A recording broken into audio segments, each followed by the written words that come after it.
من سيئات أعمالنا من يهده الله فلا مضل له ومن يضلله فلا هادي له ونشهد أن لا إله إلا الله وحده لا شريك له ونشهد أن سيدنا ومولانا محمدا عبده ورسوله أما بعد فأعوذ بالله من الشيطان الرجيم بسم الله الرحمن الرحيم وجعلنا لكم فيها معايش ومن لستم له برازقين وإن من شيء إلا عندنا خزائنه وما ننزله إلا بقدر معلوم وأرسلنا الرياح لواقح فأنزلنا من السماء ماء فأسقيناكموه وما أنتم له بخازنين وإنا لنحن نحيي ونميت ونحن الوارثون ولقد علمنا المستقدمين منكم ولقد علمنا المستأخرين وإن ربك هو يحشرهم إنه حكيم عليم.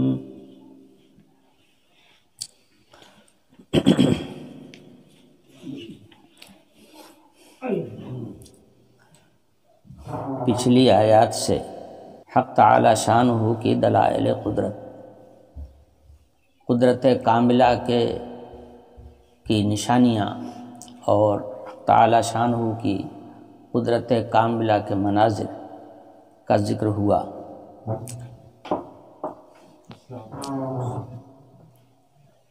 حق تعالی شانہ کی قدرت کاملہ میں سب سے پہلے آسمان میں بروج پیدا کرنے کا ذکر کیا گیا، جس کی تفصیلات میں بیان کر چکا ہوں۔ تو ایک تو یہ دلیل بیان کی گئی کہ آسمان میں ہم نے بروج بنائے۔ ظاہر ہے کہ حق تعالی شانہ کے علاوہ کون ہے جو بروج کو بنا سکتا، جب کسی کی وہاں تک پہنچ بھی نہیں ہے۔ دوسری بات ارشاد فرمایا وَحَفِظْنَاهَا مِنْ كُلِّ شَيْطَانٍ رَجِيمٍ، ہم نے آسمان کو شیطان کی پہنچ سے محفوظ کر دیا کہ شیطان وہاں پہنچ نہیں سکتا۔ اب شیطان کے اوپر اتنا بڑا کنٹرول کس کا اور ہے سوائے حق تعالیٰ کے، اور کس کو کنٹرول ہے؟ تو شیطان کے اوپر کسی کا داؤں نہیں چلتا، سب کو وہ لتھیڑ دیتا ہے۔ مگر حق تعالی شانہ نے جب پابندی عائد کر دی تو اب اس کی مجال نہیں ہے کہ وہ آسمان کے اوپر جا سکے۔ ہاں، چوری چھپ کے اگر کوئی بات سن لے تو وہ الگ ہے۔ تیسری قدرت کاملہ کی دلیل بیان فرمائی گئی وَالْأَرْضَ مَدَدْنَاهَا، ہم نے زمین کو پھیلایا۔ میں نے کہا تھا کہ ہے کوئی اور جو زمین پھیلا سکے، زمین بنا سکے؟ اگر کوئی ہے معبود ہونے کا دعویٰ کرتا ہے کہ میں بھی معبود ہوں، تو پھر ایک زمین بنا کے پھیلا دے؟ ہے کسی کے بس میں؟ پتہ چلا کہ سوائے حق تعالی شانہ کے یہ کام کوئی کر ہی نہیں سکتا ہے۔ چوتھی دلیل بیان فرمایا وَأَلْقَيْنَا فِيهَا رَوَاسِيَ، زمین کو جب ہم نے پھیلایا تو وہ ہل رہی تھی، اس کے اوپر ہم نے بھاری بھاری پہاڑ رکھ دیے، گویا میخ لگا دی، کھونٹا گاڑ دیا، اب ہلنا بند ہو گیا اس زمین کا۔ یہ اتنے بڑے بڑے پہاڑ جن کو کاٹ کر لانے میں اور کھود کر ان کا پتھر نکالنے میں برسہ برس لگ جاتے ہیں، یہ پہاڑ کون لا سکتا ہے؟ کہاں سے آ سکتا ہے؟ حق تعالی شانہ ہی کی قدرت ہے کہ اتنے بڑے بڑے پہاڑ اس نے زمین کے اوپر رکھ دیا۔ اس کے بعد پانچویں دلیل بیان فرمائی وَأَنبَتْنَا فِيهَا مِن كُلِّ شَيْءٍ مَوْزُونٍ، ہم نے زمین کے اندر موزون چیزیں اگائیں۔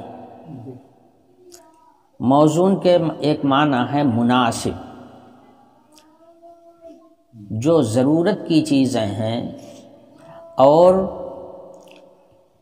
آپس میں وہ تناسب رکھتی ہیں، ایسی چیزیں ہم نے زمین کے اندر اگایا۔ موزون کے ایک معنی لکھے ہیں مقدر بمقدار معین، مقدار معین میں، یعنی آپ یوں کہہ سکتے ہیں کہ ایک سائز کے، ایک طرح کے اور ایک سائز کے۔ مقدار حق تعالی شانہ نے ہر چیز کی مقرر فرما دیا،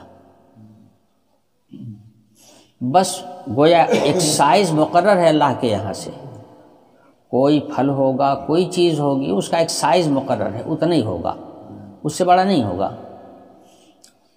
جیسے زمین کے اوپر جو چیزیں ہیں ان کی بھی ایک مقدار مقرر ہے۔ اب اس زمانے میں ہر آدمی کا قد کتنا اونچا ہوتا ہے؟ جو آپ دیکھ رہے ہیں لوگوں کے قد ایک مقدار مقرر ہے۔ عام طور پر 5 فٹ کے لوگ ہوتے ہیں، کوئی 6 فٹ کا ہو جائے گا، کوئی 7 فٹ کا ہو جائے گا۔ 10 فٹا انسان تو شاید اب نہیں ملے گا کہیں دنیا میں، اتنا تو نہیں ملے گا، چاہے جتنا اس کو وٹامن پلا دیا جائے، چاہے جتنا غذا اس کو کھلا دی جائے، لیکن جو قد اللہ کے یہاں سے مقرر ہے اتنا قد پر پہنچنے کے بعد وہ ٹھمک جائے گا، اس کے آگے نہیں جائے گا۔ حضرت آدم علیہ السلام کا قد تو 60 گز کا تھا، مگر اب نہیں ہوتا، اب نہیں ہوتا۔ اس وقت جو قد ہو رہے ہیں وہ زیادہ سے زیادہ 7 فٹ، بہت کوئی نکلا ہوا ہو سکتا ہے 8 فٹ کا ہو جائے، بس اس کے آگے کوئی نہیں جا سکتا۔ اسی طرح سے درختوں اور پودوں کا بھی اللہ تعالیٰ نے ایک قد مقرر کر دیا ہے۔ پیڑ کتنا ہی بڑا کیوں نہ ہو جائے مگر آسمان تو نہیں چھو سکتا، جہاں بادل ہوتے ہیں وہاں تک تو اس کی شاخیں نہیں پہنچ سکتی ہیں، اتنا اونچا تو نہیں ہو سکتا ہے۔ ایک تناسب ہے، ایک موزونیت ہے، بس وہیں تک بڑھے گا، اس کے آگے نہیں جائے گا۔ پھل ہیں، ان کا سائز بھی اللہ کے یہاں سے مقرر ہے۔ ارے سیب ہے، سیب اتنے بڑے سے شروع ہوتا ہے، اتنا بڑا، اتنا بڑا، ارے بہت بڑا ہوگا، اتنا بڑا ہو جائے گا۔ لیکن اب آپ یہ کہیے کہ اتنا بڑا سیب ہو جائے تو ایسا تو نہیں ہوتا، ایسا نہیں ہوگا۔ تو ایک سائز مقرر کر دیا ہے اللہ پاک نے، جو چیز بھی پیدا ہوگی وہ اپنے سائز میں رہے گی۔ آم کا سائز الگ ہے، سیب کا سائز الگ ہے، انگور کا سائز الگ ہے، انار کا سائز الگ ہے، ہر ایک کا سائز الگ الگ ہے۔ ہر چیز اپنے سائز پر ہوگی، وہ اللہ تعالیٰ کے یہاں سے مقدر ہے۔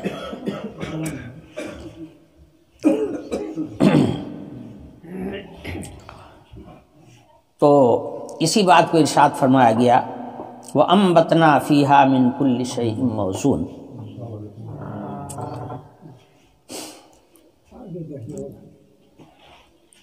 اور ایک معنی میں نے پچھلے سبق میں بتایا تھا، من کل شیء موزون، کہ زمین کے اندر اللہ تعالیٰ نے جو سامان تیار کیے ہیں، جو چیزیں ہمارے فائدے کے لیے بنائی ہیں، وہ ایسی چیزیں ہیں جن کو وزن کیا جاتا ہے۔ زمین کے اوپر پیدا ہونے والی چیزیں تو اندازے سے، کیل سے، پیمانے سے بھی لی اور دی جاتی ہیں، یا خرید و فروخت ان کی ہوتی ہے، لین دین ہوتا ہے تو پلڑے میں رکھ کر کے بھی ہو جاتا ہے، ناپ کر کے بھی ہو جاتا ہے۔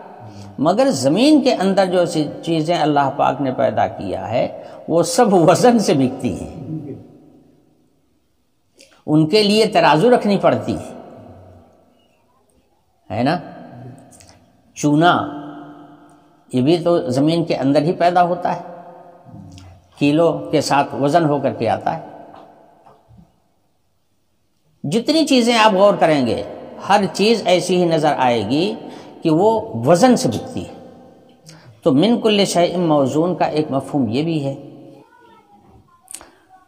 تو زمین کے اندر چاہے وہ دھاتیں ہوں، چاہے وہ کھانے پینے کی چیز ہو، سب وزنی ہوتی ہیں اور وزن سے ہی ان کی خرید و فروخت ہوتی ہے۔ کسی چیز کو وزنی بنا دینا اور کسی چیز کو ہلکی بنا دینا، یہ کام کس کا ہے؟ کاشتکار کا کام ہے، باغبان کا کام ہے کسی کے بس میں؟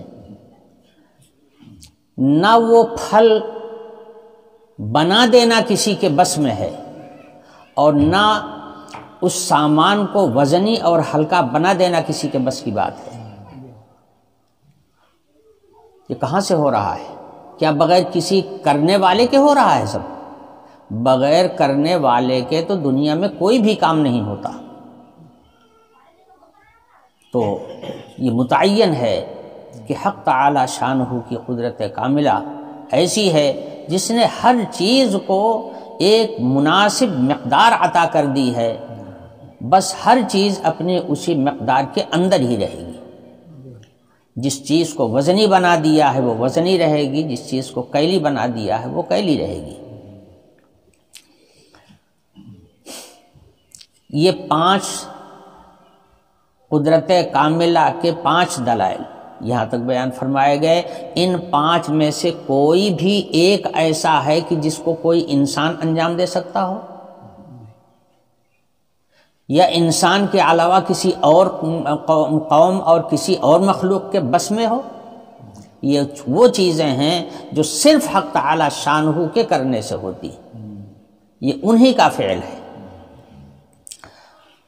اگلی آیت میں ارشاد فرمایا گیا وَجَعَلْنَا لَكُمْ فِيهَا مَعَائِشَ وَمَن لَّسْتُمْ لَهُ بِرَازِقِينَ۔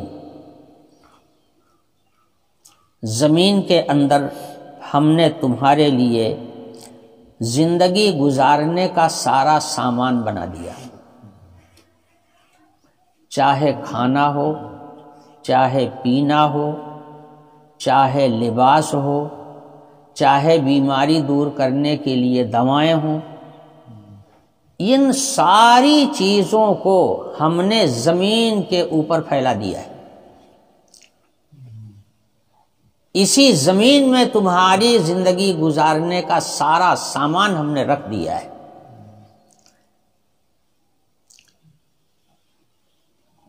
کھانے کا سارا سامان اسی سے مل رہا ہے، پینے کا سامان بھی یہیں سے مل رہا ہے، کپڑا جو بنتا ہے مان لیجئے روئی سے بنتا تھا پہلے زمانے میں، اب دوسری چیزوں سے بن رہا ہے تو سب زمین ہی پر نا،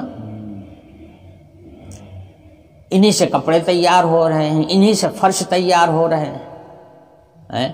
مکان بنانے کا جتنا مٹیریل ہے وہ کیا کہاں سے آ رہا ہے؟ زمین کے اوپر ہی سے تو آ رہا ہے، سب زمین کے اوپر اللہ تعالی نے بنا کر کے رکھ دیا ہے۔ انسان ہی نہیں بلکہ ساری مخلوق، سارے جانداروں کی ضرورت کا سامان اللہ پاک نے اسی زمین کو بنا دیا ہے۔ گویا زمین جو ہے یہ ہمارا مال گودام بھی ہے، یہ زمین ہمارا مال گودام بھی ہے، ہماری ضرورت کا سارا سامان اسی زمین سے ملتا ہے، اور ہر انسان کی ضروریات اتنی ہیں کہ تنہا ایک آدمی اپنی ساری ضرورت کا سامان مہیا نہیں کر سکتا۔ آپ اپنے کھیتوں میں اناج تو لے لیں گے، اناج پیدا ہوتا ہے کھیت میں، اناج تو آپ کو مہیا ہو جائے گا، مگر کپڑا کہاں سے آئے گا؟ مکان آپ کا اینٹ پتھر جس سے بنتا ہے، جس میں سیمنٹ لگتا ہے، چونا لگتا ہے اور دوسرے سامان لگتے ہیں، وہ آپ کیسے بنا لیں گے؟ آپ کے بس کا اکیلے ہے؟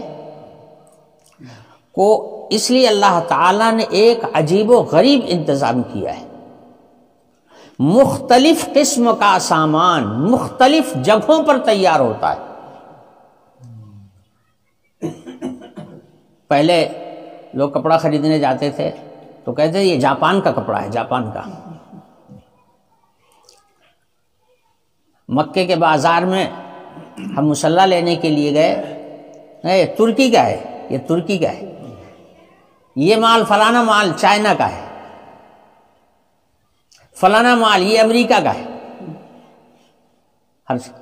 کہاں تیار ہو رہا ہے، کہاں جاپان اور کہاں مکہ مکرمہ، اور پھر سارا سامان مکہ مکرمہ ہی کے لوگ تھوڑے لے لیتے ہیں، وہاں کے بازار سے خرید کر کے ساری دنیا میں پھیل جاتا ہے۔ تو ایک عجیب و غریب سسٹم اللہ تعالیٰ نے بنا دیا ہے کہ مال کہیں تیار ہو، سپلائی کہیں ہو، استعمال کہیں ہو۔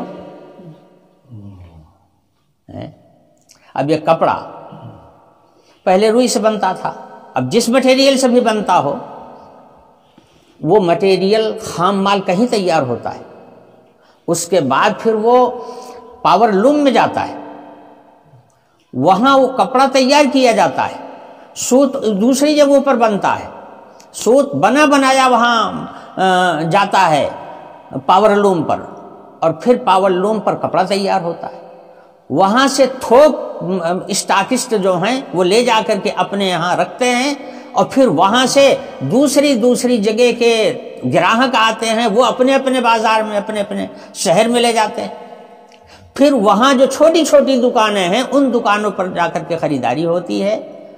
مال کہاں تیار ہوا، کپڑا کہاں بنا ہے، اور اس کی تہیں کہاں پر آ کر کے لگیں، اس کا تھان کہاں پر منظم ہوا، اور بک کہاں رہا ہے، پہنا کہاں جا رہا ہے۔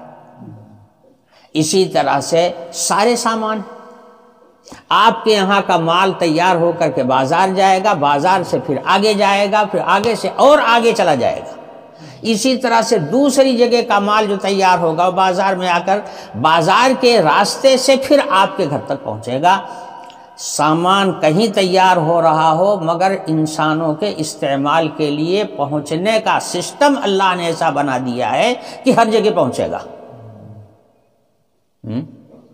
اب یہ گرم کپڑے سردیوں کے موسم میں یہاں آ جاتے ہیں، کوئی ہمارے آپ کے یہاں بننے والے ہیں کہ نہ جانے کہاں کہاں تیار ہوتے ہیں، کیسی کیسی مشینوں پر ان کو چڑھایا جاتا ہے، اس کے بعد تیار شدہ مال بازار میں آتا ہے، پھر وہ لوگ لے کر کے گلی کوچوں میں پہنچ جاتے ہیں، اس لیے کہ اس کو اللہ تعالیٰ نے نفع کے ساتھ جوڑ دیا ہے۔ جب ایک جگہ کا تیار شدہ مال دوسری جگہ جائے گا تو جو لے جانے والا ہے اس کو 4 پیسے کا نفع ملے گا، اس میں اللہ تعالیٰ نے اس منافع کے ساتھ اس کو جوڑ کر کے یہ ایسا بہترین سسٹم بنا دیا ہے کہ بے تکلف کہیں کا سامان کہیں جا کر کے پہنچ جاتا ہے، ہزاروں میل دور تیار ہونے والا سامان ہزاروں میل کے فاصلے تک پہنچ جاتا ہے، ایک ایک فرد تک پہنچتا ہے اور سب کی ضروریات پوری ہوتی ہے۔ یہ ایسا محکم نظام، ایسا سسٹم اللہ تعالیٰ نے بنایا، کیا اور کسی کے بس میں ہے؟ اگر حاجت نہ ہوتی، ضرورت نہ ہوتی تو اتنا بڑے کام کا کوئی بیڑا نہ اٹھاتا۔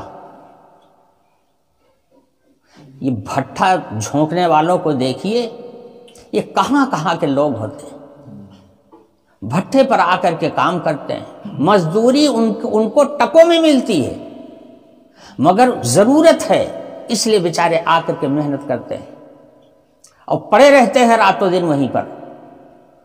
پھر بھٹے کی جھکائی ہوتی ہے، اینٹیں تیار ہوتی ہیں، اینٹیں نکالنے کے لیے مزدور ہوتے ہیں، وہ مزدور نکال کر کے اس کا چٹا لگاتے ہیں، پھر ٹریکٹر آتا ہے، اس کو لادا جاتا ہے، اور لاد کر کے پھر آپ کے گھروں پر پہنچایا جاتا ہے۔ یہ کام کرنے کے لیے کوئی تیار نہ ہوتا اگر ان کا نفع اس کے اندر شامل نہ ہوتا، اب نفع کے ساتھ اللہ پاک نے اس کو جوڑ دیا، ہر آدمی خوشی خوشی اس کام کو انجام دیتا ہے۔ یہ پاور لوم جہاں پر چلتے ہیں، میں نے سنا ہے کہ لوگوں کی ڈیوٹی 12 گھنٹے کی ہوتی ہے، اور چیزوں کے مزدوروں کی ڈیوٹی تو 6 گھنٹے، زیادہ سے زیادہ 7 گھنٹے یا 8 گھنٹے ہوتی ہے۔ اتنی دیر کام کر کے وہ چل دیتے ہیں، مگر کپڑا جہاں تیار ہوتا ہے وہاں کے لوگوں کی ڈیوٹی 12 گھنٹے کی لگتی ہے۔ یہ 12 گھنٹے بیچارہ اپنی ڈیوٹی چھوڑ کر کے ہٹ نہیں سکتا، مگر خوشی خوشی 12 گھنٹے کی ڈیوٹی دیتا ہے۔ کیوں؟ اس لیے کہ اس پر اس کو 4 پیسے ملنے والے ہیں، اسی کی امید پر وہ لگا رہتا ہے، 12 گھنٹے کی ڈیوٹی دیتا ہے۔ خاص طور سے رات والی ڈیوٹی جو ہوتی ہے وہ سب سے زیادہ اہم ہوتی ہے۔ رات میں نیند آتی ہے ہر آدمی کو، مگر وہ لوگ بیچارے جٹے رہتے ہیں۔ اگر آپ کہہ بھی دیں کہ کیا یار اس میں لگے ہوئی ہو، 12 گھنٹہ تم اپنی آنکھ پھوڑ رہے ہو، ہٹو یہاں سے چلو دوسرے، تو وہ جانے کے لیے تیار نہیں ہوگا، اس لیے کہ اس میں جو پیسے مل رہے ہیں اس کو، وہ اس کی وجہ سے اس کام کو سنبھالے ہوئے۔ تو یہ اتنا بہترین نظام حق تعالی شانہ نے بنا دیا ہے کہ ہر جگہ کا تیار شدہ مال بازار کے ذریعے سے، گراہکوں کے ذریعے سے دنیا بھر میں پہنچ جاتا ہے۔ اسی کو فرما رہے ہیں وَجَعَلْنَا لَكُمْ فِيهَا مَعَائِشَ، ہم نے تمہاری زندگی گزارنے کا سارا سامان اسی زمین میں رکھ دیا ہے۔ یہ تمہارا اسٹاک روم ہے، یا یوں کہہ لو کہ یہ مال گودام ہے۔ وَمَن لَسْتُمْ لَهُ بِرَازِقِينَ، اور تمہاری ہی روزی اس سے وابستہ نہیں ہے کہ صرف تمہیں کو روزی ملتی ہو، بلکہ ان تمام مخلوقات کو روزی ملتی ہے جن کو روزی دینا تمہارے بس میں بھی نہیں ہے کہ تم ان کو روزی دے سکو اور تم ان کو کھلا سکو۔ اللہ پاک نے اتنی مخلوق پیدا کی ہے کہ ایک آدمی ان کو گن نہیں سکتا، ان کی صنف کو اور نوع کو نہیں گن سکتا، افراد کو گن لینا تو دور کی بات ہے۔ کتنی اللہ کی مخلوق ایسی ہے جس کو آپ نے اپنی نظر سے دیکھا تک نہیں، اور نہ وہ کہیں نوکری کرتے ہیں اور نہ وہ کسی کی ملازمت کرتے ہیں۔ جنگلوں میں، اور کوئی جنگلوں میں پڑا ہوا ہے، کوئی سمندر کے پانی میں پڑا ہوا ہے، مگر روزی سب کو مل رہی ہے۔ کوئی بغیر روزی کے نہیں مرنے پا رہا ہے، ہر ایک کی روزی اس کے پاس تک پہنچ رہی ہے۔ سمجھے؟ وَمَن لَسْتُمْ لَهُ بِرَازِقِينَ، تم نہیں ہو روزی دینے والے، جن کو تم روزی نہیں دیتے ہو ان کو کون روزی دیتا ہے؟ یہ دیکھو، یہ شیر ہیں، بھیڑیے ہیں، چیتے ہیں، اور یہ تمام جنگلی جانور اور وحشی جانور، ان کو روزی کون دیتا ہے؟ جب اللہ نے پیدا کیا ہے، اس لیے حق تعالی شانہ نے پہلے ہی بتا دیا ہے کہ میں پیدا کر رہا ہوں، روزی دینا بھی میرا کام ہے۔ وَمَا مِن دَابَّةٍ فِي الْأَرْضِ إِلَّا عَلَى اللَّهِ رِزْقُهَا، روزی پہنچانا ہمارا کام ہے، تمہارا کام نہیں ہے۔ قرآن آیت میں فرمایا گیا کہ ان کو بھی روزی دیتا ہوں جن کو تم روزی نہیں دیتے ہو۔ اس سے پتہ چلتا ہے کہ انسان بھی کسی کو روزی دیتا ہے، الفاظ سے تو ہی پتہ چل رہا ہے نا کہ انسان بھی کسی کو روزی دیتا ہے۔ روزی حقیقتاً تو اللہ تعالیٰ ہی دیتے ہیں، مگر مجازاً ان لوگوں کو بھی روزی رسا کہہ دیا جاتا ہے جن کے ذریعے سے اللہ روزی پہنچاتے ہیں۔ آپ نے بھینس پالا، گائے پالی، بکریاں پالی، مرغیاں پالی، تو ان کو روزی آپ کچھ نہ کچھ، مرغیوں کے سامنے کچھ نہ کچھ دانہ ڈالا ہی جاتا ہے۔ جانور جو بدھے ہوئے ہیں، فرض ہے کہ ان کو کھانا کھلایا جائے، ان کو پانی پلایا جائے، یہ فرض ہے۔ ہاں، اگر جانور آپ پالتے ہیں اور باندھتے ہیں اس کو رسی لگا کر کے، تو آپ کے اوپر اس کو روزی پہنچانا فرض ہے۔ ہاں، اگر آپ نہیں پہنچا سکتے ہیں روزی، تو آپ ان کے گردن سے رسی کھول دیجئے، اللہ کی زمین پر چل پھر کر کے اپنی روزی تلاش کر لیں گے۔ یہ باندھنے کا صلہ ہے، سمجھے؟ یہ باندھنے کا کی اجرت ہے کہ جب باندھ لیا تو اب تمہارے اوپر فرض ہو گیا ہے کہ ان کو روزی دو۔ اچھا، روزی پہنچانا میں نے بتایا کہ حقیقتاً تو حق تعالی شانہ پہنچاتے ہیں، مگر جن ذرائع سے روزی پہنچتی ہے، کبھی کبھی ان ذرائع کو بھی کہہ دیا جاتا ہے کہ فلاں ہم سے روزی دے رہے ہیں، ہم کو فلانی جگہ سے تنخواہ مل رہی ہے، ہمارا خرچہ فلانے آدمی برداشت کر رہے ہیں، آدمی بھی کہہ دیتا ہے، اور جن جانوروں کو دیتا ہے وہ بھی کہتا ہے کہ بھائی دانہ چارہ اس کا ہمارے ذمہ ہے، ہم دے رہے ہیں۔ تو مجازن آپ کچھ جانوروں کو پال کر کے ان کے روزی رسا بن جاتے ہیں، مگر یہ حقیقتاً نہیں ہے، مجازن ہے۔ حقیقتاً تو حق تعالی شانہ ہی روزی دیتے۔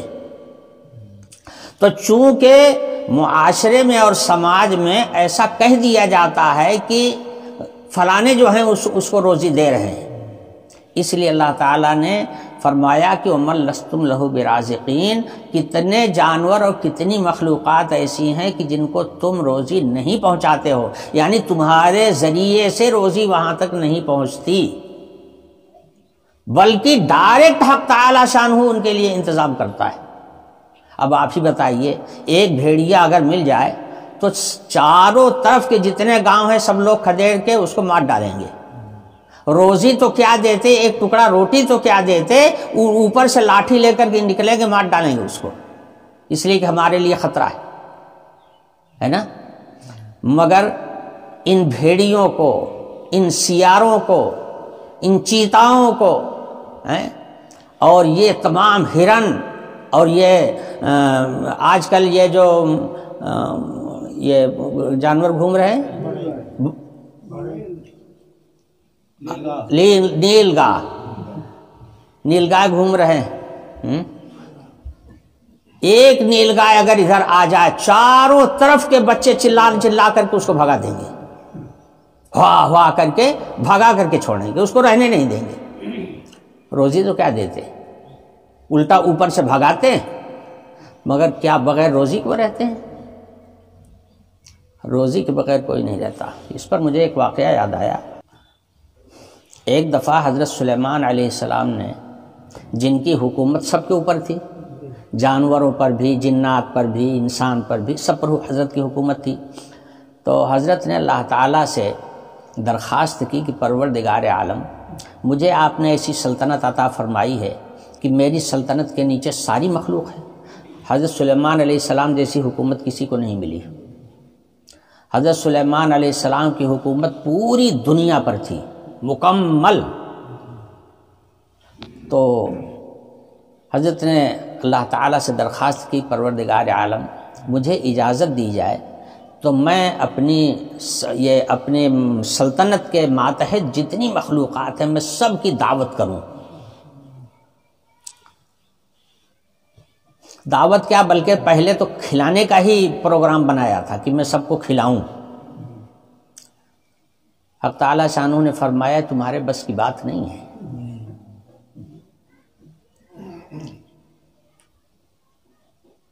تو انہوں نے درخواست کیا، اچھا رب العالمین، روز نہیں کھلا سکتا ہوں تو کم سے کم ایک دن کھلانے کی اجازت دے دی جائے۔ اللہ تعالیٰ نے فرمایا کہ ٹھیک ہے، ایک دن کھلا لو سب کو۔ اب دعوت بانٹ دیا، حضرت سلیمان علیہ السلام کی جانب سے دعوت کا اعلان ہو گیا، حکم دے دیا سب کو، یہ جو جانور ہیں جن کا گوشت کھایا جاتا ہے، معقول اللحم جانور، ان کو حکم دے دیا، یہ سب حاضر ہو گئے۔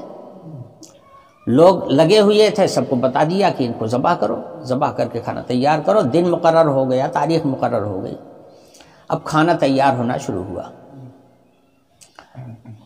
تو جیسی حکومت تھی اسی انداز سے کھانے کا انتظام بھی ہوا۔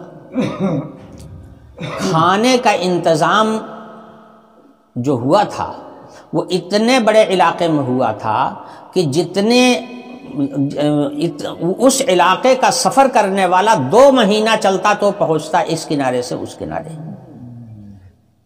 اتنی دور میں کھانا پکوا کر کے رکھا گیا۔ اب وہ وقت آ گیا کھانا کھانے کا، تو سب سے پہلے سمندر سے ایک مچھلی نکلی. اس نے کہا کہ اگر حاضر ہو تو کھانا مجھ کو دیا جائے. حضرت سلیمان علیہ السلام نے کہا ہاں بالکل ٹھیک ہے، تم بھی دعوت میں ہو، دیو بھائی ان کو. تو نکالنا تھوڑے تھا، تو سب نکال کر کے رکھا ہوا تھا.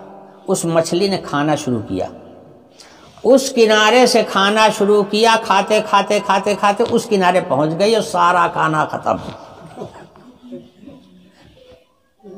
سارا کھانا ختم. جب کھانا ختم ہو گیا تو اس مچھلی نے حضرت سلیمان علیہ السلام سے کہا کہ ابھی پیٹ بھرا نہیں ہے، اگر کچھ اور ہو تو عنایت کیا جائے. تو اب کیا ملے گا؟ جتنا تیار کروایا تھا سارا تو سارا چاٹ گئی، کسی دوسرے جانور کو بھی نہیں چھوڑا، سب کھا کر کے ہضم کر گئی. تو حضرت نے فرمایا بھائی اب کیا ملے گا؟ جتنا تیار تھا سارا تو تم نے کھا لیا، اب کیا ملے گا؟ اس نے کہا حضرت آپ نے میرے ایک وقت کا نقصان کیا، جتنا کھانا میں نے اس وقت کھایا ہے اتنا کھانا میرا رب مجھے 2 وقت کھلاتا ہے. آج کی دعوت کر کے آپ نے میرا ایک وقت کا کھانا تو ہو گیا، لیکن دوسرے وقت کے کھانے کا ہمارا نقصان ہوا. ایسی مخلوقات اس زمین کے اوپر ہیں اللہ کی، اور روزی سب کو مل رہی. بعض جانور ایسے ہیں جو صرف خون پی کر کے اپنا پیٹ بھرتے ہیں، خون کے علاوہ وہ کوئی چیز کھاتے نہیں ہیں، ان کو بھی روزی مل رہی ہے. اور کیسی روزی ملے؟ خون کی روزی ملے. خون پینا چاہیے، خون چاہیے ان کو خون مل رہا ہے. جس کی جو غذا اللہ نے طے کر دیا ہے وہ غذا اس کے پاس تک پہنچنے کا اللہ نے انتظام بھی کر دیا ہے. وَمَا مِن دَابَّةٍ فِي الْأَرْضِ إِلَّا عَلَى اللَّهِ رِزْقُهَا. اسی کو فرمایا گیا وَمَن لَّسْتُمْ لَهُ بِرَازِقِينَ.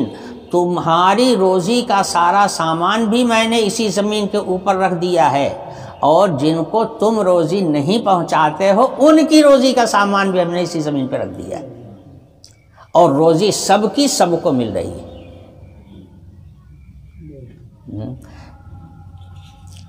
بعض جانور پتھروں کے اندر پیدا ہوتے ہیں، باہر سے ہوا تک نہیں جا سکتی، روزی تو ان کو کون پہنچائے گا؟ ہر جانور کا بلکہ ہر انسان کا بچہ ماں کے پیٹ میں 9 مہینے رہتا ہے. کون سی غذا آپ پہنچا دیتے ہیں اوپر سے؟ آپ تو کچھ بھی نہیں کرتے. آپ تو اس کو اگر روزی پہنچانا چاہیں تو خراب ہو جائے گا، کوشش کریں گے تو خراب کر دیں گے آپ اس کو. اس لیے اللہ تعالیٰ نے آپ کے ذریعے سے اس کو روزی نہیں دیا، اس کی روزی کا انتظام حق تعالیٰ شانہ نے اپنی جانب سے کیا ہے. اسی کو ارشاد فرمایا وَجَعَلْنَا لَكُمْ فِيهَا مَعَائِشَ. ہم نے تمہاری روزی کا اور تمہارے گزر اوقات کا سارا سامان بھی زمین کے اندر رکھ دیا ہے، اور جن کو تم روزی نہیں دیتے ہو ان کی بھی روزی کا سارا سامان ہم نے اسی زمین پر رکھ دیا ہے. اس کے بعد ارشاد فرماتے ہیں وَإِن مِّن شَيْءٍ إِلَّا عِندَنَا خَزَائِنُهُ. کوئی چیز بھی ایسی نہیں ہے جس کے خزانے ہمارے پاس بھرے نہ پڑے ہوں. ہر چیز کے خزانے ہمارے پاس موجود ہیں، اور اتنا خزانہ ہمارے پاس ہے کہ ہم چاہیں تو اس جو روزی آپ کو سال بھر میں مل رہی ہے اس روزی کو ہم بڑھا کر کے اس کا 100 گنا زیادہ پیدا کر دیں. سارا خزانہ ہمارے پاس موجود ہے. آپ غور تو کیجئے، ہر جاندار چیونٹی سے لے کے ہاتھی تک، جانور سے لے کے انسان تک، جتنے ماں کے پیٹ سے پیدا ہو کر کے یا انڈے سے نکل کر کے آتے ہیں اور جاندار ہوتے ہیں، سب دو دو آنکھ لے کے آتے ہیں۔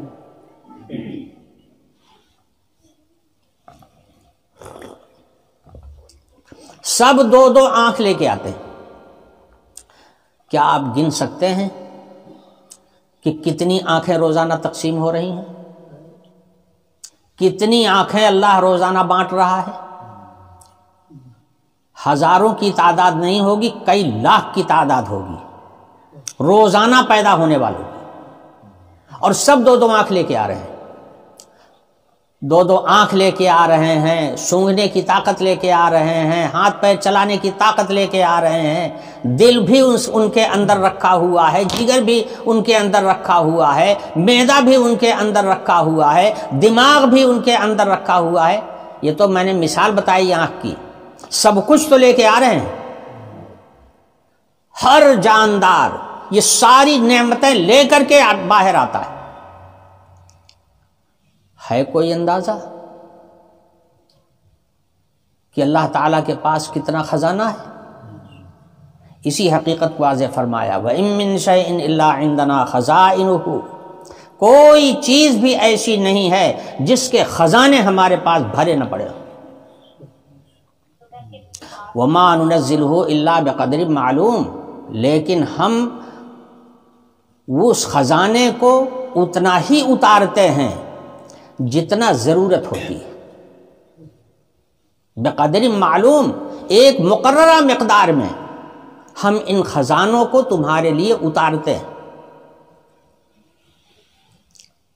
غلہ پیدا ہوتا ہے جب انسانوں کی تعداد آج سے کم تھی تو لوگوں کے گھروں میں فاقہ بھی ہو جاتا تھا، روزی ملتی تھی، ان کو بھی ملتی تھی، مگر کبھی کبھی فاقے بھی ہو جاتے تھے۔ وہی کھیت ہیں، وہی زمین ہے، وہی مکان ہے جس گھر میں آج سے 50 سال پہلے 5 آدمی رہے ہوں گے، آج وہاں کی تعداد 50 کی ہو رہی ہے۔ اس گھر میں جہاں 5 آدمی رہتے تھے، آج اس گھر میں 50 آدمی رہ رہے ہیں، اور کسی گھر میں فاقہ نہیں ہو رہا ہے۔ پہلے جب 5 آدمی تھے تو گھر میں فاقہ بھی ہو جاتا تھا، اب اسی گھر میں 50 آدمی رہ رہے ہیں، فاقہ کسی کو نہیں ہو رہا ہے، سب کا پیٹ بھر رہا ہے، سب کو روزی مل رہی ہے۔ تو 50 گنی زیادہ مقدار اللہ تعالیٰ نے جب کوٹا مقرر کیا تب تو ہوئی۔ اگر اللہ میاں نے کوٹا نہ بڑھایا ہوتا، اتنا ہی دیتے جتنا 5 آدمیوں کو دیتے تھے، تو باقی جو 45 بعد میں آئے ہیں وہ تو سب بھوکے مر جاتے۔ تو اللہ پاک نے جب جتنا ضرورت جب ہوتی ہے اتنا ہی سامان اللہ تعالیٰ تیار کرواتے ہیں، نہ ضرورت سے زیادہ، اس لیے کہ اگر ضرورت سے بہت زیادہ ہو جائے گا تو بھی آدمی پریشان ہو جائے گا۔ اللہ نے معقول اللحم جانوروں کو کھانے کے لیے پیدا کیا ہے، دودھ استعمال کرنے کے لیے پیدا کیا ہے، ہماری سرفری حکومت نے اس پر بینڈ لگا دیا۔ نتیجہ کیا ہوا اس کا؟ نتیجہ یہ ہوا کہ جانوروں کی تعداد اتنی بڑھ گئی کہ اب فصلوں کے لالے پڑ گئے، فصلیں جو ہیں ساری کی ساری تباہ ہو رہی ہیں ان کی وجہ سے۔ ایک صاحب بتا رہے تھے کہ ہمارے یہاں تھانے دار نے ہم لوگوں کو بلوایا اور بلوا کر کے کہا، یہ ادھر کی بات ہے جٹوارہ سائڈ کی، تھانے دار نے بلوا کر کے کہا کہ یہ بتاؤ، یہ گائے بچھڑا اور نیل گائے وغیرہ سے تو بہت پریشانی ہو گئی ہے، اب تو کھیتی بچے گی ہی نہیں، اس کی کوئی اپائے ہے؟ تو وہ لوگ تھے اس کام کے کرنے والے جن سے وہ پوچھ رہا تھا، انہوں نے کہا ہاں اپائے تو ہے، مگر وہی ہے وہی اپائے ہے، اس کے علاوہ کوئی راستہ نہیں ہے، مگر آپ لوگ ہم لوگوں کو کرنے تو نہیں دیتے، ہم کیا کریں؟ تو تھانے دار کیا کہتا ہے، ہم لوگوں سے نگاہ بچا کر کے کر لیا کرو تاکہ ان کی تعداد تو گھٹے، نہیں تو کھیتی میں کوئی پیداوار ہی نہیں ہوگی۔ یہ سارا سسٹم اللہ نے بنایا ہے، جانوروں کو معقول اللحم جانور جو ہیں ان کو کھانے کی اجازت دی ہے، غیر معقول اللحم جانور جو ہیں ان کو کھانے کی اجازت نہیں دی، ان کو اللہ تعالیٰ نے دوسرے کام کے لیے پیدا کیا ہے، وہ دوسرے کام میں لگ جائیں گے۔ دیکھیے بھیڑیا کھایا نہیں جاتا، شیر چیتا کھایا نہیں جاتا، بلی کھائی نہیں جاتی، کتے کھائے نہیں جاتے، مگر ان سے کوئی نقصان، کھیتی کا نقصان، باغ کا نقصان، کوئی نقصان ہے؟ کچھ بھی نہیں۔ زیادہ سے زیادہ آدمیوں کا کہیں کہیں نقصان پہلے ہوتا تھا، وہ بھی ختم ہو گیا، ان سے کوئی نقصان نہیں پہنچ رہا ہے۔ مگر یہ جانور جن کو اللہ نے کھانے کے لیے بنایا ہے، جب ان جانوروں کے کھانے پر تم نے پابندی لگا دیا تو مصیبت کھڑی ہو گئی۔ تو ایک سسٹم بنایا ہے اللہ پاک نے، اس سسٹم کی خلاف ورزی کرو گے تباہی اپنے ہاتھ میں لے لو گے۔ سسٹم برقرار رہے گا اللہ کا مقرر کیا ہوا، کوئی کسی سے پریشان نہیں ہوگا۔ تو اللہ تعالیٰ فرماتے ہیں ہم نے ہر چیز کو ایک معینہ مقدار میں پیدا کیا ہے، اور جب جتنی ضرورت ہوتی ہے اتنا ہم پیدا کر دیتے ہیں، اتنا ہم دے دیتے ہیں۔ یہی غلہ اگر جتنا اس وقت تیار ہو رہا ہے، اتنا یہ وہ مقدار ہے کہ جو ہم لوگوں کی ضرورت کے لیے پوری ہو رہی ہے، اگر اسی مقدار کو گھٹا دیا جائے تو پھر لوگوں کے گھروں میں فاقہ ہونے لگے گا، قیمت بڑھ جائے گی، ہر آدمی خرید نہیں پائے گا۔ اور اگر اسی کو زیادہ مقدار میں اللہ تعالیٰ پیدا کر دیں، جتنا ہے اس کا 10 گنا 20 گنا 100 گنا زیادہ اللہ تعالیٰ پیدا کر، قدرت تو ہے، خزانے اس کی کمی نہیں ہے اللہ پاک کے ہاں، پیدا کر سکتے ہیں، لیکن پیدا کر دیں گے تو مصیبت تمہارے لیے کھڑی ہو جائے گی نا۔ غلہ وہ سارا کا سارا سال بھر میں ختم نہیں ہوگا، تو غلہ پڑا رہے گا، جب پڑا رہے گا بارش ہوگی، دھوپ لگے گی، سڑے گا، سڑنے کے بعد تعفن پیدا ہو جائے گا، پھر اس میں جراثیم پیدا ہو جائیں گے، مرنے لگو گے، اسی گیہوں سے مرنے لگو گے، سمجھے؟ پھلوں کی مقدار جتنا انسانوں کی ضرورت ہے اللہ تعالیٰ پھل اتنے بناتے، اتنے پھل دیتے۔ اگر پھل ضرورت سے زیادہ ہو جائیں گے تو پھر بیماری پھیل جائے گی، پریشانی بڑھ جائے گی۔ اس لیے حق تعالی شانہ نے ارشاد فرمایا وَإِن مِّن شَيْءٍ إِلَّا عِندَنَا خَزَائِنُهُ، ہر چیز کے خزانے بے پناہ ہمارے پاس موجود ہیں۔ کتنے جانور ہیں، چیونٹی سے لے کر کے انسان تک، بلکہ ہاتھی تک آپ جوڑ ڈالیے، روزانہ کتنی بڑی تعداد ہوگی پیدا ہونے والوں کی، اور سب چوپائے جو ہیں 4 پیر لے کے آ رہے ہیں، انسان 2 پیر لے کے آ رہا ہے، 2 ہاتھ اور 2 پیر لے کے آ رہا ہے، دونوں کو ملاؤ تو 4 یہ بھی ہو گیا۔ یہ چوپایا جتنے ہیں سب 4 پایا لے کر کے روزانہ آ رہے ہیں، لاکھوں کی تعداد میں۔ تو خزانے کی کمی ہے وہاں خزانے کی کمی نہیں ہے، خزانہ بہت ہے، وہ کبھی ختم ہونے والا نہیں ہے۔ وَإِن مِّن شَيْءٍ إِلَّا عِندَنَا خَزَائِنُهُ، ہاں البتہ وَمَا نُنَزِّلُهُ إِلَّا بِقَدْرٍ معلوم، ہم وہ خزانہ اتارتے ہیں اتنا ہی جتنا لوگوں کی ضرورت ہوتی ہے، مقدار معین۔ بقدر معلوم کا معنی ہے معلوم مقدار میں، یعنی جتنی ضرورت اتنا مال۔ آپ اندازہ کیجئے، ساہوکار لوگ بازار میں ایک اندازہ کر کے آتے ہیں کہ اتنا مال کھپے گا، اتنا مال لے کر کے آ کر کے بازار میں بیٹھ جاتے ہیں، اور شام غروب آفتاب سے پہلے ان کا سارا سامان ختم ہو جاتا ہے۔ بازار سے سارا آتا ہے تو بازار بھرا ہوا ہوتا ہے، اور شام کے وقت جب اٹھتا ہے بازار تو سارا سامان ختم ہو چکا ہوتا ہے۔ یہ اللہ تعالی کا انتظام ہے، الہام ہوتا ہے ہر دل پر کہ اتنا مال لے کر کے بازار چلو، اسی حساب سے آدمی بازار میں مال لے آتا ہے۔ کبھی جس کا زیادہ ہو جاتا ہے بچ بھی جاتا ہے، مگر اتنا زیادہ نہیں بچتا کہ وہ اٹھائے نہ اٹھے اور لے جانے کی کوئی صورت نہ ہو، اتنا نہیں ہوتا۔ یہی حقیقت ہے، حق تعالی شانہ نے فرمایا جتنی ضرورت اتنا مال ہم تیار کرتے ہیں اور دیتے رہتے ہیں، اس میں تمہارا کوئی پیسہ لگتا ہے، نہ تمہارا کوئی دام لگتا ہے، یہ سب غیبی انتظامات۔ بھئی آدمی کے بس کا ہے کیا؟ کھیتی کرتا ہے آدمی تو کھیتی بھی اپنے بس میں ہے کیا؟ آپ کے بس میں اتنا ہی ہے کہ زمین کو تیار کر کے آپ گیہوں لے جا کے اس میں ڈال دیں، جو گھر کا گیہوں ہے وہ بھی لے جا کر کے آپ اسی میں ڈال دیں، اور اس کے بعد اس کے اوپر مٹی چڑھ گئی، اب آپ کی نظروں سے غائب ہو گیا۔ اب آپ بتائیے اگر وہ دانہ نہ اگے تو آپ کچھ کر سکتے ہیں کیا؟ آپ کیا کر سکتے ہیں؟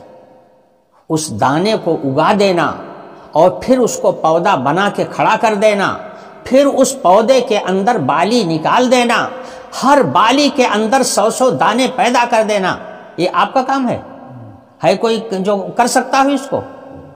کسی کے بس کی بات نہیں ہے۔ آپ کا کام بس اتنا ہی ہے کہ آپ دانہ ڈال دیں، اور پھر حکم ہے دانہ ڈال دینے کے بعد کہ اس کو پانی پہنچاؤ، اس کی غذا ہے پانی پہنچا دو، پانی بھی اللہ تعالیٰ ہی دیں گے، آپ صرف ذریعہ بنیں گے وہاں تک پہنچنے کا۔ اب تو پانی بھی نہیں پیدا کر سکتے، اگر پانی نہ ملے تو کوئی پانی بنا لے گا کیا؟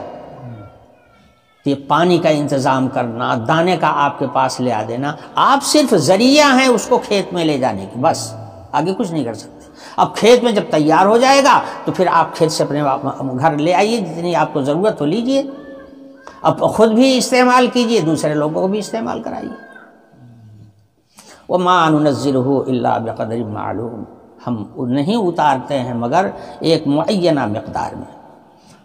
وَأَرْسَلْنَا الرِّيَاحَ لَوَاقِحَ، حق تعالی شانہ کی قدرت کاملہ کی ایک شکل یہ بھی بتائی جا رہی ہے، وَأَرْسَلْنَا الرِّيَاحَ لَوَاقِحَ، ہم ہواؤں کو بھیجتے ہیں اور یہ ہوائیں بادلوں میں پانی لانے کا سامان بن جاتی ہے، بادلوں میں پانی بھر دیتی ہے۔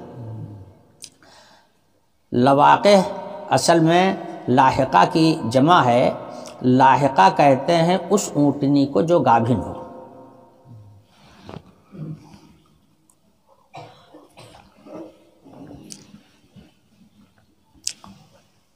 بادل کہاں سے اٹھتا ہے، کیسے اٹھتا ہے، انسان کے بس کے باہر ہے، انسان بادل نہیں بنا سکتا۔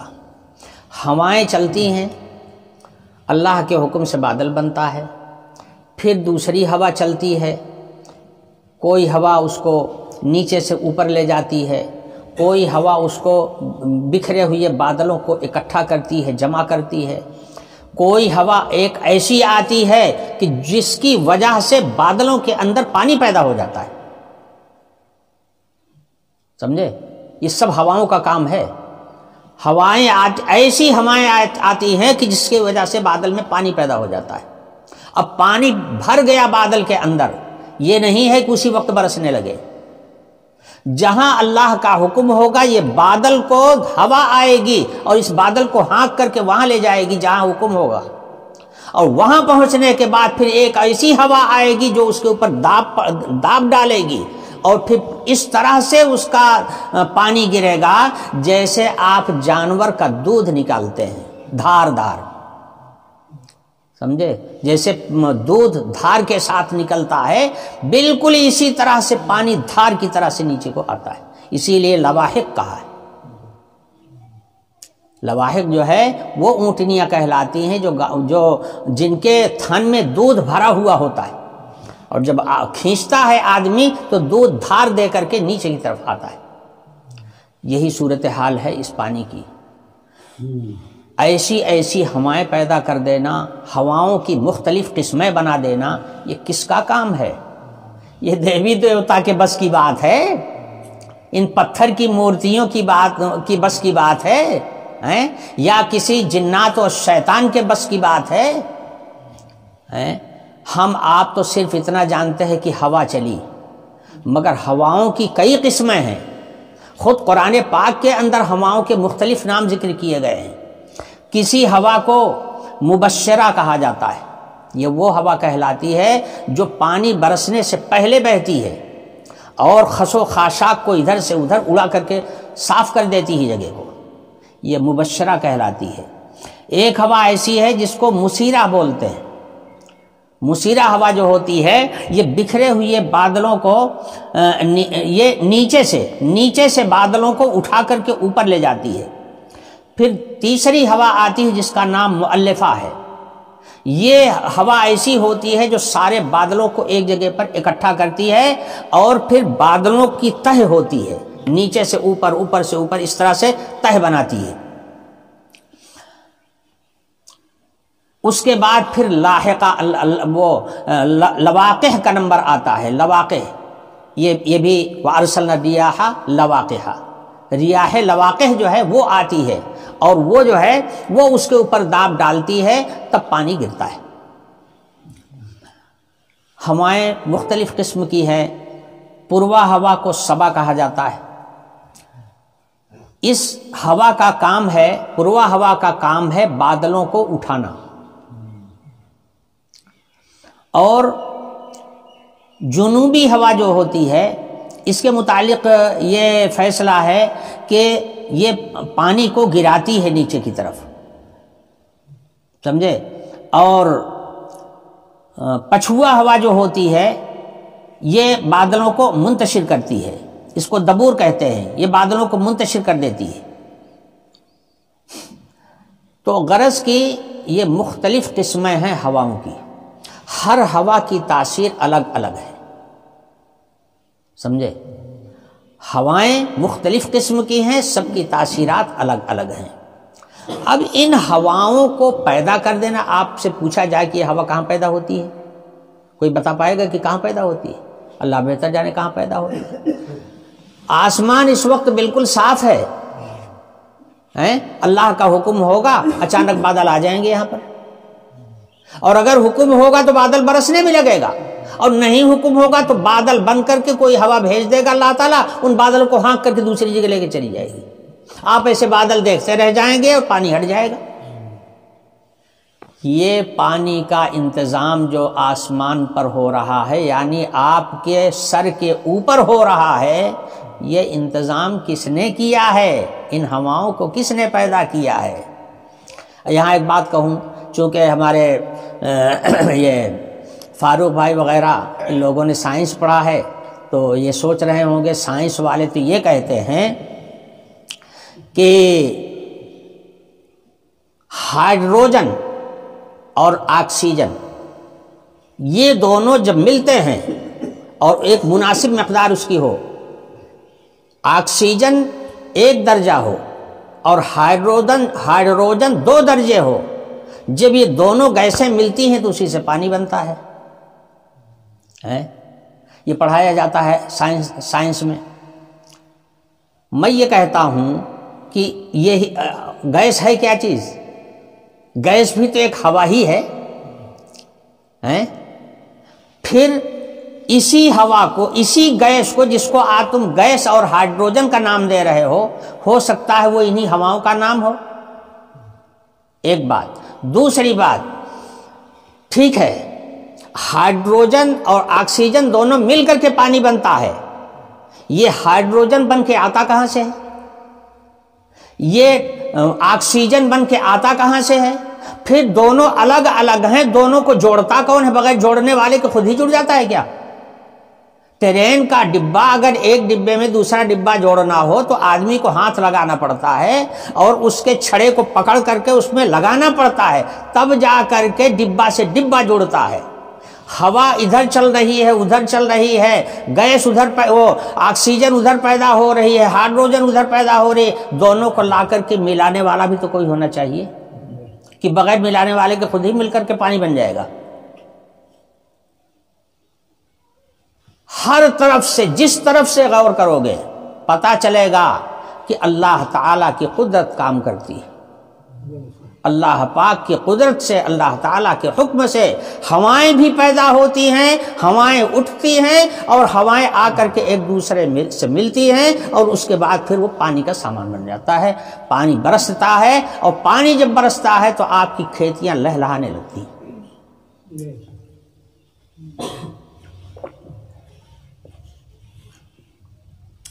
اسی حقیقت کو واضح فرمایا، وَأَنزَلْنَا مِنَ السَّمَاءِ مَاءً فَأَسْقَيْنَاكُمُوهُ، پھر ہم آسمان سے اوپر سے پانی برساتے ہیں اور پھر تم کو اس پانی سے سیراب کرتے ہیں۔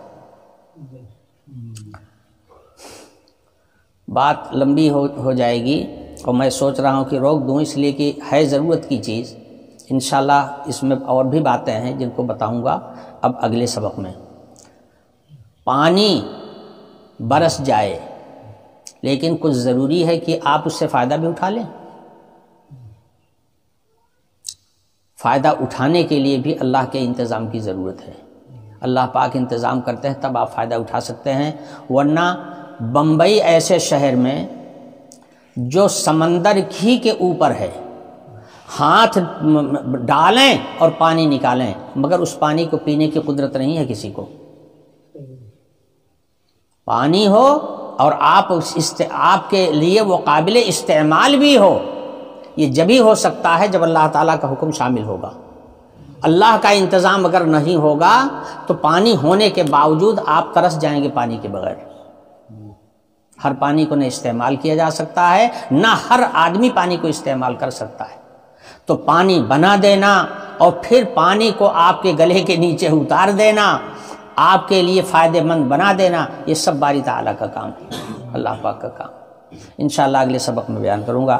وآخر دعوانا الحمدللہ رب العالمین۔